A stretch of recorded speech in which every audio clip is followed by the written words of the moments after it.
1994년 어느 가을밤, 한국의 거의 모든 텔레비전이 같은 채널을 비추고 있었다. 시청률 45.1%, 화면 속의 그 남자, 강풍호. 한 무명 신인이 단 한 작품으로 잘생긴 그 사람이 되는데 단 몇 회의 방송으로 충분했다. 거리에는 그의 얼굴이 비치는 광고가 걸렸다.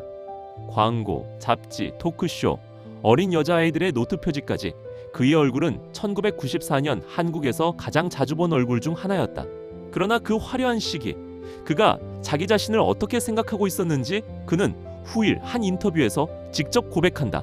스스로 재판관처럼 살아왔다. 그가 한 말이다. 정상의 시기, 자기 자신을 그렇게 봤다고. 그 시기에 그는 무대 위에서 가장 환하게 웃었지만 분장실 거울 앞에 앉으면 누구도 모르게 다른 사람을 평가하고 있었다.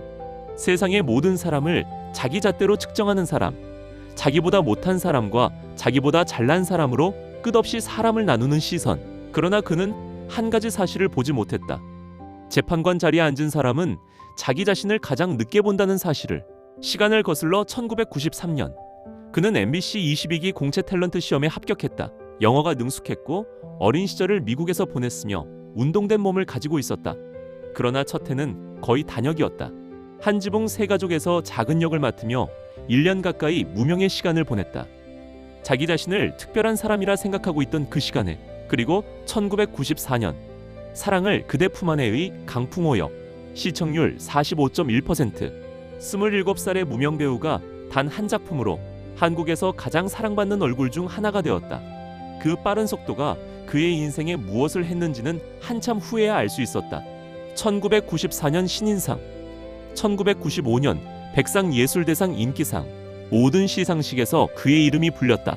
그리고 1995년 그는 배우 신혜라와 결혼한다.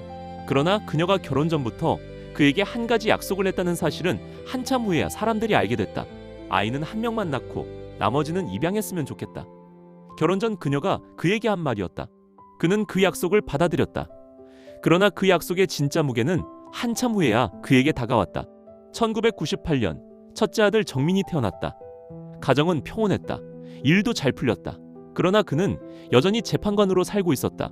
사람들은 그의 외모를 가장 먼저 말하는 것에 익숙해졌다. 그것이 평생의 정체성이 될 것처럼 보였다. 그를 무너뜨린 것은 한 사건이 아니라 한 사람이었다. 그는 한 다큐멘터리에 출연 제안을 받았다. 사도 바울의 발자취를 따라가는 다큐. 그는 처음에는 그저 또 하나의 작품이라 생각했다. 그러나 바울이라는 한 사람을 따라가는 동안 그는 자기가 평생 만나보지 못했던 사람을 만났다. 유대교 최고의 엘리트였던 한 남자. 평생을 누구를 평가하고 누구를 비판하는 일에 보낸 사람.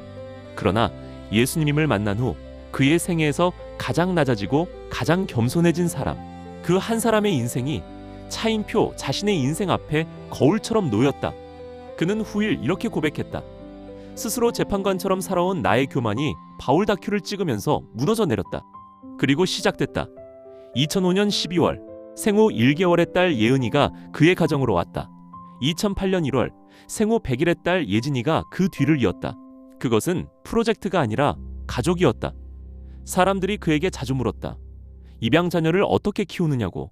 그의 답은 매번 같았다. 한 번도 입양했다는 생각이 든 적이 없다. 우리 딸로만 생각하며 키웠다. 그리고 그는 카메라 앞에서 자기 자신을 광내는 일을 멈췄다. 그 자리에 다른 것이 들어섰다. 바로 글이다. 2009년 위안부 할머니의 이야기를 다룬 소설 잘가요 언덕을 발표한다. 그 책은 후일 옥스퍼드 대학 한국학과의 필수 도서로 선정된다. 잘생긴 차인표가 아니라 작가 차인표, 입양인의 아버지 차인표로의 이름이 천천히 자리 잡기 시작했다. 우리는 보통 박수와 인정을 모으며 산다. 자기보다 못한 사람과 자기보다 잘난 사람으로 사람을 나누는 시선이 어느새 자기 마음에 자리 잡는다. 그것이 교만이다. 그러나 한 사람이 진짜로 살아나는 것은 무너지는 자리에서 시작된다. 자기 자신이 재판관이 아니었음을 처음 알게 되는 그 시간에, 한 사람이 진짜로 자기 자신이 된다는 것은 자기 안의 재판관, 이 무너져야 비로소 시작된다는 것. 오늘 당신 안에는 어떤 재판관이 있습니까?